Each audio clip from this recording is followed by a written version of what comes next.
Welcome to Cocktails Over Coffee, a podcast that spotlights truly inspiring individuals that have taken a leap of faith by leaving their corporate careers, otherwise known as their coffee, to pursue their passion, otherwise known as their cocktail. I'm Janae Green, and I'm so excited to be here today with celebrity stylist Sarah Slutsky. So let's start right at the beginning. Where did you go to school, and what did you do right after college? So where I went to school, I think, is actually really important to my career path because I grew up in the Midwest and my family preferred that I stay in the Midwest. So I found a program at the University of Cincinnati, which is a 5-year program with co-ops. So every other quarter I interned full time and was really able to carve out the path. I always knew that I wanted to tell stories with clothes. I grew up really involved in the arts and painting and drawing, and my grandmother was a fashion illustrator. And oh wow, always I don't think anyone around me knew that Stylist existed. Yeah. I knew you could work at magazines and take photos, and somehow clothes and photos came together. Yeah. But I was growing up in the 90s, so social media didn't, tabloids were celebrity fashion. Yeah. So different. And then suddenly as I was in school and developing my career path, our exposure to red carpet just increased and just suddenly was there. And even when I was doing my internships, I didn't have Instagram until a couple of years after college. It just wasn't. Yeah, it wasn't big then. I don't even think Instagram existed until probably I was working at Vogue at the time. But I just remember one day being at Vogue and someone being maybe you should get an Instagram account. It's kind of fun and artistic. You might like it. Yeah. What is this? Yeah. But I do. So backtracking, being able to be in this program in college where I was able to do all these different types of internships really helped to paint a picture of what I loved to do and what I was good at, what I didn't want to do, and helped me really to find my footing in New York City because I was in school in Cincinnati, but I had these baby steps to getting into New York, which I think for a young person, especially from a different place other than New York, getting used to a city like this can be... It's a culture shock. It is a culture shock. And are these birds driving you crazy? I have to know. It's okay. No, I feel like we can just acknowledge that they're there, and then now we can move on. Okay. I just want to know that I'm sitting outside in a backyard, and it's solidly November, and how can I not sit outside? That's what I'm saying. The weather's ridiculous, so please let the birds chirp in the background. Enjoy this weather. There were goldfinch on my tree. It was very wonderful. Okay. Oh my gosh. So nice. So yes, those are the birds. But, so I, the program, it was amazing. It started you off design students, product development students, which is what I was. We were all on the same track to begin with. So, you learn sewing, you learn fashion illustration, you learn construction, you learn how to truly create a garment. And then in the third year, because it's a 5-year program, design and product split off, and product focuses on things okay, now we have clothes, how do we market them, how do we talk about them, yes, how do we, it was the first time I ever heard the word style them, how do we actually put clothes together in ways that tell stories, in ways that sell them, in ways that allow people to connect. That's how my major, how my career, my college experience shaped up for me and sent me on my career path. So I interned, everywhere from a design internship with Abercrombie and Fitch to working with Leard and Partners, which is a creative agency in Manhattan that happened to be working on the American Women Gala. Oh wow! The American Women exhibit at the Met Gala. Sorry. Okay. A lot of words. So by default, I got to work with the CFDA and Vogue in one of my internships, and see all these different players and people that come together to create this extraordinary event. Yeah. And it was just awesome, I just like loved being an intern. Like when anyone I was working for would ask me to do something, I was like,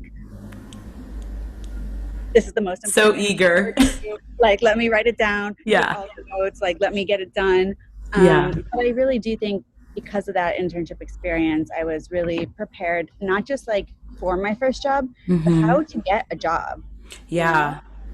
Like how to make a resume, how to be a professional person in an interview, how to like just cold email and then follow up. Yeah. Yeah, I've learned that like that isn't always taught in schools. I was lucky enough to be in a fashion program that we did actually talk about like the emails, the cover letters, like interview etiquette, but not most schools don't cover that. It's not like a course that's required. Really. And like, you know, most of the people that I'm closest to in my life are in very traditional careers. You know, their paths were so different than mine, and recruiters coming and like understanding, you know, that they would probably just be like fed into an industry. Exactly.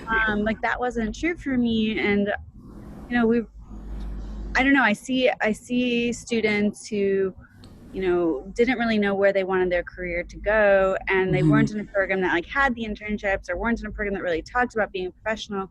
And I felt like for them, like it's like life 101, I think, is skipped all the time. Yeah. Not just in college, but like in high school and like even before, like critical thinking, right? Like, right. Like, are we teaching our kids to think critically? I don't know. I don't have kids, but yeah, I don't know that it's being taught though. I think that's a good point. Yeah. So internships, get them, do them. They're the most essential part, especially in fashion. I feel like that is the most essential part to your career. It's going to shape what your career is going to be. Totally. And then I think on the flip side too, like professional women, like be good mentors, right? Yes. Like, I think it's like really also important for people to understand why it then does also fall on us to be accountable to these interns. You know, to your whole team, you know, to everyone who works with you. It's true. So yeah. So that's kind of where you started, and then how did your career evolve? Like, how many jobs did you have? You started, was Vogue first? Yes. So after I had 7 internships. Oh my gosh, that is actually really impressive. That's a lot of interning. That's a lot. But, you know, those were baked into my program. So yeah. I graduated. I went to South America because you do, you know. I was just very curious, and I'm still very curious, and like love traveling, but I love going to like places where it's going to be very, very different from where I live. Yeah. So that was South America. I went to Peru and Ecuador and Bolivia, but I knew, I was like, I'm gonna be back on July 22nd, and on August 1st, I'm moving to New York. Like, oh my God. Wait, how long were you in South America? Probably like early June. Whenever I graduated, I left like a couple days later. I was there for like almost 2 months. Awesome. Okay. And you knew, you're like, this was kind of like your, what's like a gap summer-ish type of thing. Yeah, totally. I mean, I think, you know, I'm just like hungry to soak it all up. And at the same time, I also had a tremendous fear, I remember, of like, oh my God, if I don't start work right after I graduate, everyone will be hired. Yes, you're like, there'll be no jobs left. There'll be no room. Like, I was like terrified. So it was very important to me that I like knew the day I was going to get there. Yes. Before I left for this trip, I had like a spreadsheet of all the people I was going to email and be like, oh my God. Hello, I have now graduated. I'm going away, but I will keep you posted on my travels. So when I return, I literally remember saying, that's great. It's kind of, I think it was great, you know, like thinking back, it's hysterical because I think like these people that I emailed, which I'm telling you was extensive, the list. Yeah. Like, people, they really didn't know me or like me. Maybe a few of them did. Right. Some had a good laugh around the office. but I was like, dear, and I'll leave out names, but like, dear menswear editor at New York Times Magazine. Like, I remember I was like, I just left Ecuador where I had the most amazing experience. Oh my God. I noted the colors of the, women on the side of the road, and they were selling these amazing blankets. Oh my gosh, so much detail. I literally was so detail oriented, and so like I observed this as a trend. So when I come back, let's talk and maybe hire me. You know what? That probably really set you apart. Whether or not they're like, okay, wow, this is a lot, or they're like, okay, I can appreciate her efforts. Like I'm sure it set you apart. I think what I would advise future graduates or current graduates who are taking their gap quarantine. Yes. Write the email, be personable, like don't make it be like cut and paste, but like keep it brief. Keep it to a minimum. People don't have a lot of time or patience. Right. We get a lot of emails. Yes. So, but I do think it worked out, and I was like, that deadline is important because I told these editors I was coming back on this date to be hired, and they're waiting for me, I think. Of course, your job is just waiting for you in New York City. So naive, but also so like terrified, and also so like my life will end if I don't get a job right now, right away. Oh my gosh. So you did end up getting a job when you came back. How quickly did that happen? So moved to New York City on August 1st and moved in with my good friend Danielle Glass, who was a gem. We were interns together. Awesome. At a PR firm. I moved into her couch, or maybe maybe her bed with her. Every once in a while. Every once in a while. Yeah. My other best friend did the same, but to another friend. And the two of us were like, we will be roommates once we land jobs. I spent exactly 3.5 weeks probably like I had like a regiment of, like I remember like running with my portfolio under an arm. Oh my God. Carry portfolios. Yes. From like, I was in Nolita, like, oh my gosh, what is that restaurant that's on like Lafayette and like Hester Street right there? It's like still there. They have like a cavern upstairs. I don't know. It felt very fancy to me at the time that I'm like having a lunch interview at this like place. I'm sure it was super fancy for young 20s, new to New York City, so fancy. So fancy. And then like zipping up to like, I remember the New York Times book. But I remember I had like a very serious schedule for myself, and like, like I needed to get a job because I'm here. Yeah. No one wants me on their couch for that long. Yeah. You were disciplined. You took it really seriously, which is great. Like insanity. I felt like I had so much to prove. Yeah. I really did. But you know what also, because I'm also from the Midwest, I'm also from Ohio, that's also a Midwest mentality.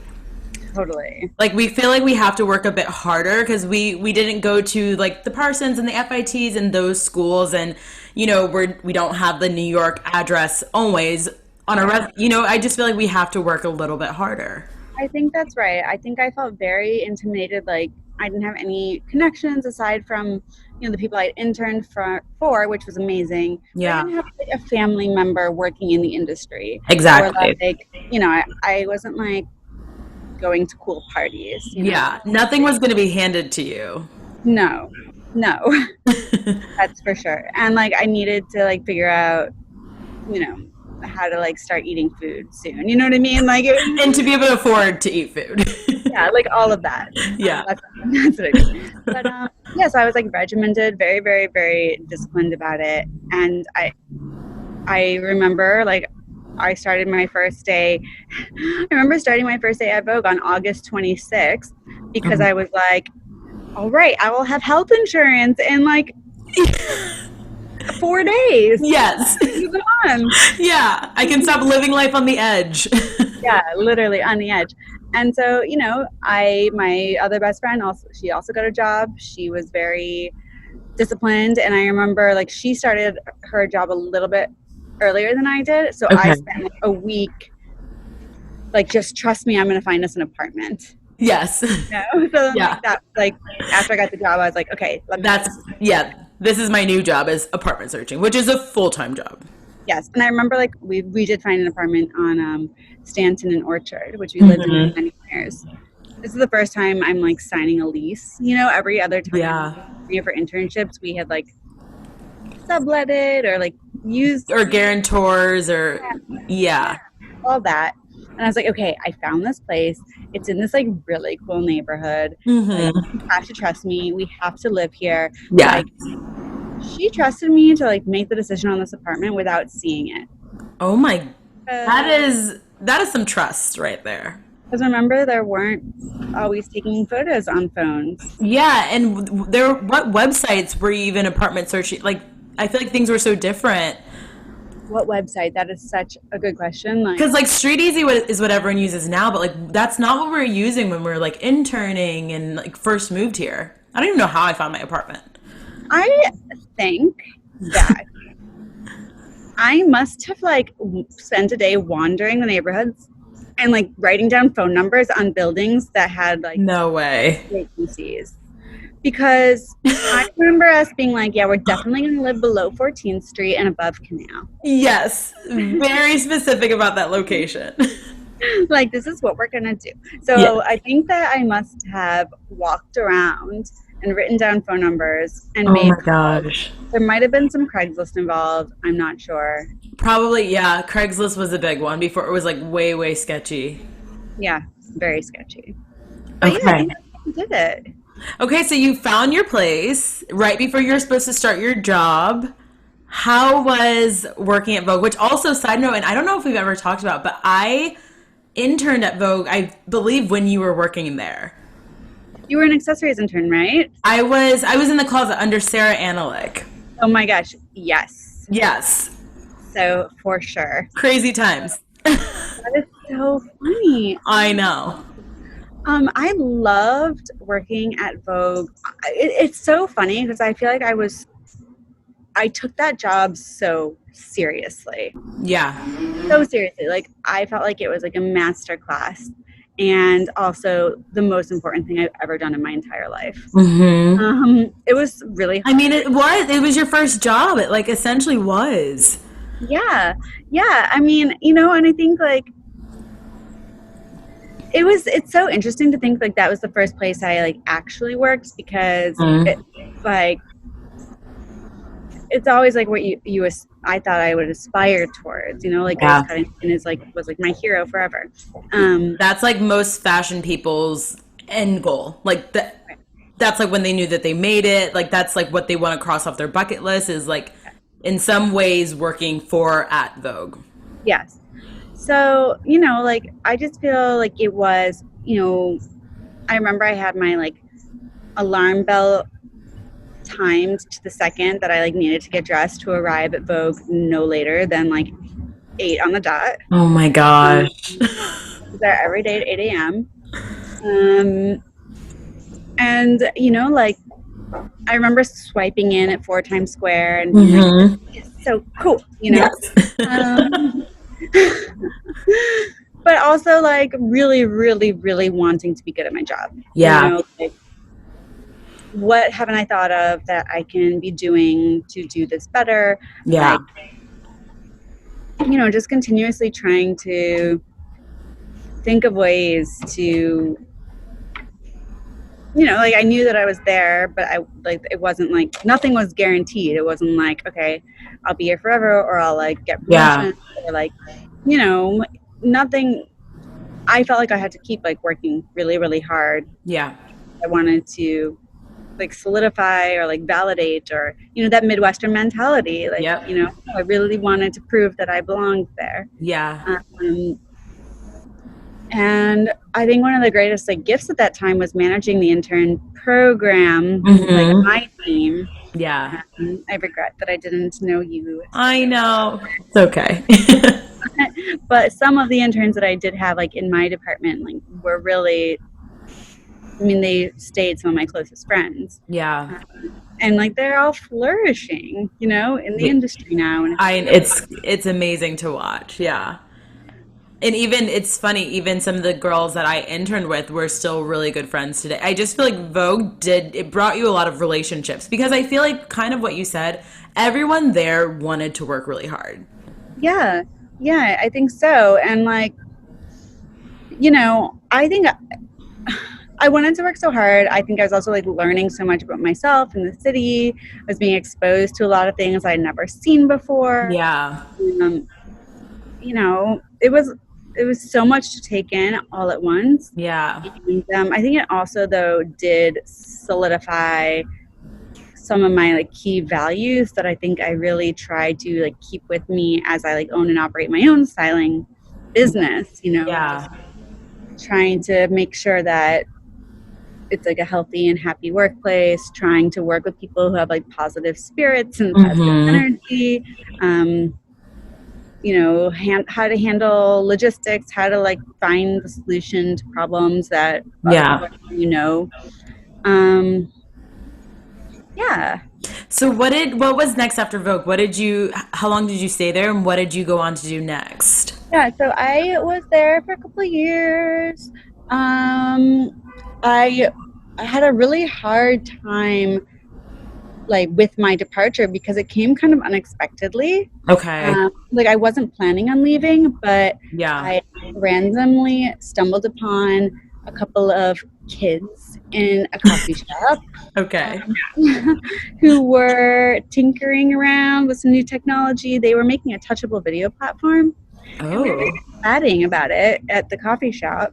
Yeah. And talking, they had just moved here. They had built this platform. They just shown, like they just partnered with the CFDA and a couple of like the incubator programs, and really wanted to like launch in fashion. Yeah.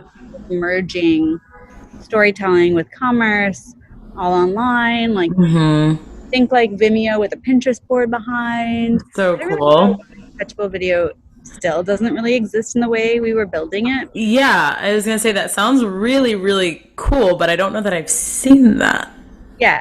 So I like started freelancing with them like on weekends, nights, like helping them connect to fashion people while I was Okay. And it was starting to become successful, and we were starting to get investment and starting to do all these things. Yeah. And after a couple of months of doing both, I had a long talk with like Virginia, who basically was like, "You can always come back. Like you're so young. Why don't you try it?" Yeah. Oh, that's the best. It was awesome. Yeah. I sobbed on my last day. I couldn't believe it. Of course. Because I didn't, you know, I wasn't there as long as I maybe imagined that I would be. Yeah. But it seemed like a really great opportunity. And just to do something really innovative and to learn how to launch a company, Yeah. it was just calling to me. Like I felt like I had to do it. Yes. So I did. You did it. And like 2 months later, I was like, "Dear everyone I ever met at Vogue, I am launching this tech startup. It's going really well. But if you ever need styling like assistance or anything," because I like needed to still pay my rent. You know? Of course. Tech startup. Yeah. Startup life isn't always the most lucrative up front. Yeah.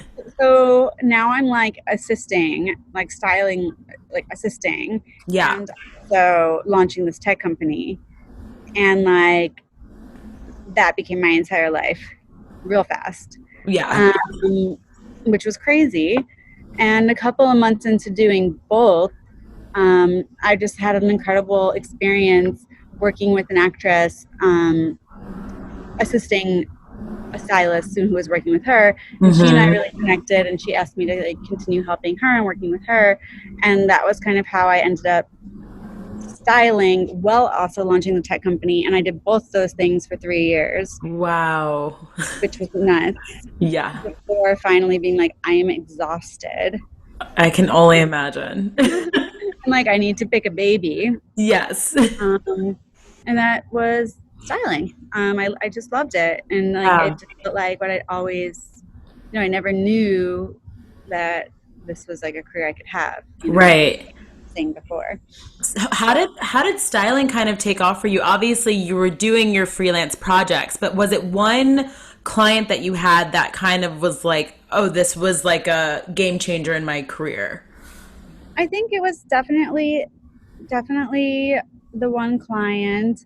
I think it was the fact that it was really important to me to stay in touch with the people that I really believed helped me to like begin working in magazines. I think it was probably like my agent currently had reached out to me at that time and, you know, wanted to meet. And I think like she believed in me. Mm-hmm. That is amazing. Like, you know, a debt of gratitude, obviously, for Yeah. her, like seeing potential there as well. Yeah. But I think I was really fortunate, like the combination of having that time at Vogue and like being able to assist and being able to continue assisting Yeah. while I was launching this company, which so at the same time, like I'm meeting more people in a more senior level and assisting and like doing something more senior, which I think is Right. really important, you know, to like Yeah. never forget that you like have to do it all. Like Mm-hmm. you should never be like too, like you're never too important to like, you know, Right. pack up the suitcase. Yeah, that's never going to be beneath, it should never be beneath you. Yeah, I mean, like maybe someday I'll be like super old and like physically unable, You can't actually physically pack up the suitcase. but like I can help some other way. Yeah, But you know, until then, yeah. yeah, and I think that was actually really good for me and still like very in line with my like Midwesterny self to like Yeah. making the calls, but also like not all at once. Exactly. Yeah. No, I think it definitely it says something about you as well when you are that person where nothing's beneath you, because I'm sure you have as well. I've had interns before where they actually will verbally say that there's certain work that they don't want to do, and I'm just like, this mentality shouldn't even exist. I mean, You're here to learn. it's strange to me because it's like, so what will you do if you ever believe that you'll be operating your own business and like Right. you don't know how to do this, or like, or will you not do it for yourself? Like, Right. like it Yeah. just it is a very logistics driven, task oriented driven, like people business. Yeah. If it's not something you want to do, I understand, Yeah. but you probably will have to do something else entirely because it doesn't go away. Yeah, and everyone has to start somewhere. Like you said, there's going to be a period where maybe you don't have to pack up the suitcases, but it should still never just sometimes you just got to get the work done. You got to do what you got to do. You gotta get the work done, you gotta be a team player, and like it turns out when you pack the suitcase you then know where everything is and you can be way more efficient on the flip side. Exactly. But yeah, I think like, I mean, I know my mom always told me, like, you know, you gotta start from the bottom, work your way up, because then you know how to do all of it, and you can Yeah. understand what people are going through that are working with you, and you can also explain better to people who want to hire you what's involved to get the job done. Exactly. Yeah, and it only makes you more marketable to other people because you know how to do all the things versus just what's like on your job description. Totally. And I think, you know, it's important for us to talk about, you know, as fashion people, like there is a lot of like nitty gritty, like 11th hour, Oh yeah. you know, Yeah. that we are doing to to problem solve. Yeah. And, you know, I think that I am somebody who always wants to find a solution and like wants to be able to be like, yeah, we can do that, versus the opposite. Yeah. You know, like but like I will say that there's definitely a balance to strike. Like I don't need to say yes to everything. Like that's a lesson learning. Right. But I have spent a long time wanting to say yes, and I think that's instinctual, maybe Midwestern. But you want to help people out, you know, like let me That's help true. you out now, so down the road you'll help me out. And I do think that has been like the cycle of my career. Yeah. So then from launch, what happened with the startup? Oh, so basically, you know, I parted ways. I was fully vested. We left on like happy, peaceful terms. Great. The best way to leave. And they still operate, but you know, kind of pivoted as like a ad tech service. Okay. Versus like when I was there, you know, we really had a vision for a very creative, cinematic, fashion focused approach. But like the company definitely is very involved in a lot of other startups, and it truly was such a beautiful lesson in how to build something from scratch. Yeah. Which was like kind of cool to go from working for like one of the oldest institutions to like something that had never existed before. Yeah. Like this duality of, you know, thinking outside the box, thinking for new solutions, while also knowing how to do things. that effective, you know? Yeah. No, that's it. I feel like it probably made you a bit more well-rounded because you kind of had both ends of the spectrum. You kind of saw both sides. Yeah, I hope so. Yeah. That's generous of you. So then styling was the baby that you picked and what you wanted to do full time. So then how did your career in styling evolve into your full-time gig? Yeah, I mean, you know, I definitely don't excel at patience. Patience is hard. Patience is hard.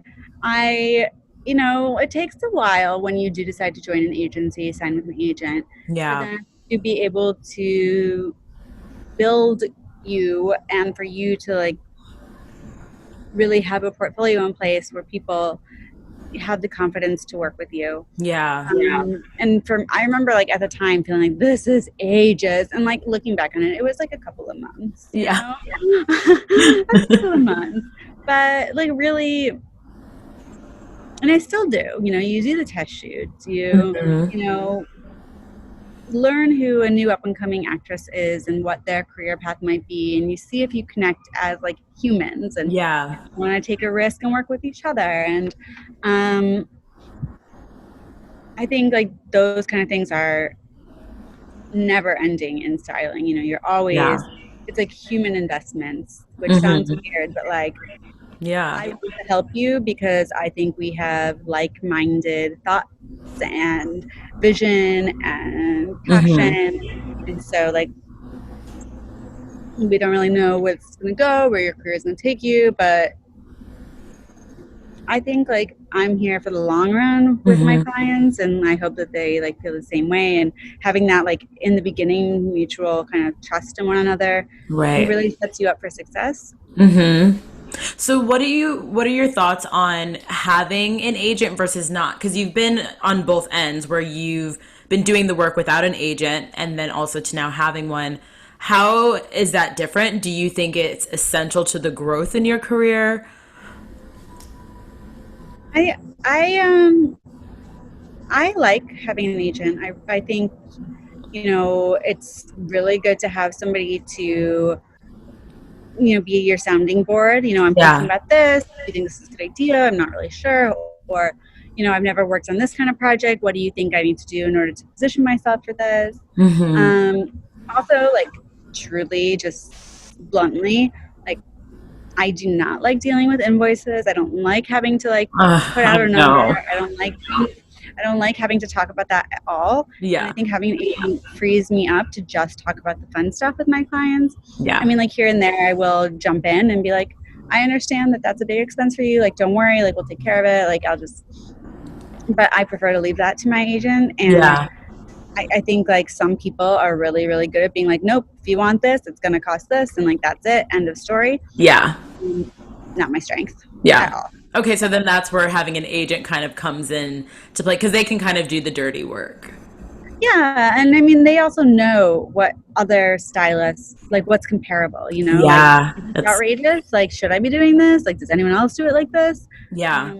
That's helpful. And, you know, it's like, it's all about just the relationships, you know? Having somebody kind of in your court, and also, you know, there are times where somebody will, like, this goes both ways. Like, somebody will reach out wanting to work with Stylist X, but Stylist X is busy. So your agent can recommend so-and-so and so, who they also represent, and then, like, that person might have an opportunity that they wouldn't have had before. You know, and that kind of goes both ways. So I think that's a cool part about being a part of an agency is, you know, you might find yourself connecting with people you wouldn't have otherwise. Yeah. If you weren't kind of in that network. Yeah. What's your most exciting gig to date, or one that you're really proud of, or one that's been like so fun and so memorable? Oh my gosh. Okay. This is like from Vogue. I just remember one of the editors there, like after a photo shoot, she was just like, you know what? Like, it's done. It's over. It's out of my hands. Like, I did everything I could to make it successful. And now what's next? And I'll never forget that. Like, I feel like I really try to use that approach for everything that I do. Like, doesn't matter if it's the Oscars or if it's like a small lookbook shoot for, you know, like a sock company. Yeah. All of it is important. I just feel like you never know what job is going to lead to your next job. And if you're only looking for the really, really, really exciting jobs, someday you might look around and like there are no jobs to be had. Yeah. I'm not that person who's in that position to be, you know, like Yeah. I'm supporting myself, I'm supporting my team, and like I have the mentality to be grateful for the work. And I don't know, maybe 20 years down the road, Self will listen to this and be like, you don't say yes to that anymore. But I hope that's not true, because, Yeah. you know, like there is such thing as burnout, and learning to say no is important. Yeah. But I really feel like you just never know who you're going to meet, who you'll really connect with. You know, you might get pitched for a job that doesn't feel right for you, and, you know, that's fine, and you can say no. But like, if you're just not sure if it's right for you, and there's something telling you maybe give it a try, I mean, you could be on set and you could meet like an incredible hairstylist who has a new client that thinks you might be a great match, and like there's that connection you just made. Yeah. You know, or like maybe you just need some socks. Yeah. I don't know. There's that. There's always socks. No, I mean, but I like to not like jump around your question, but like to answer your question. Yeah. Like, I did really love during this unusual time. One of like my favorite days of this year. One of my clients reached out to me about like coming up, like working together to collaborate with the concept for the cover of Flaunt magazine. Awesome. Maya, who I just love. You know, we got to be really creative and like come up with this shoot and like have a day, you know, socially distanced outside. Yeah. And that to me is just so rewarding, like being able to conceptualize, talk to a client about what they're feeling and what they're dreaming of, and, you know, being able to come and say like, what does this mood board make you feel? And they can give you feedback. Like that is so rewarding to me when you really collaborate with somebody you really care about, and then the end result is like, wow, this is exactly what I imagined. You know, the team is so talented, like hair and makeup and photo, and my assistant, everyone came and delivered their best self on that day, and like, look at this beautiful shoot we created. But, you know, like every award season is always so exciting, especially, you know, when your client has a successful night, and, you know, it's always like a little bit weepy. Yeah. It's the work that go into it, and then they like had a good night, and it just feels all great. The emotions. Yeah. So I don't know. I like doing all of it. Well, then that's good. It sounds like you're in the right place then. I really, really, really love my job. I really love being busy, and I really love my job, and I really feel grateful. That's really special. I love to hear people that love the work that they're doing. And you can always tell when someone genuinely is like passionate about the work they're doing. Yeah. I mean, I think to be able to have a profession in something that makes you feel like creative and alive and like you're using your skills. Yeah. Like I'm really fortunate for that.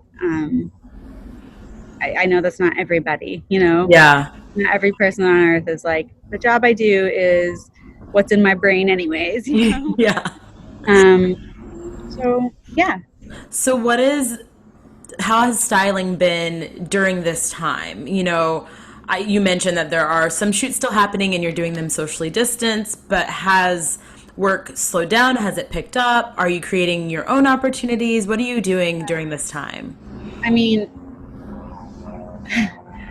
I remember like March 1st talking to my team, like, things are getting kind of weird. Yeah.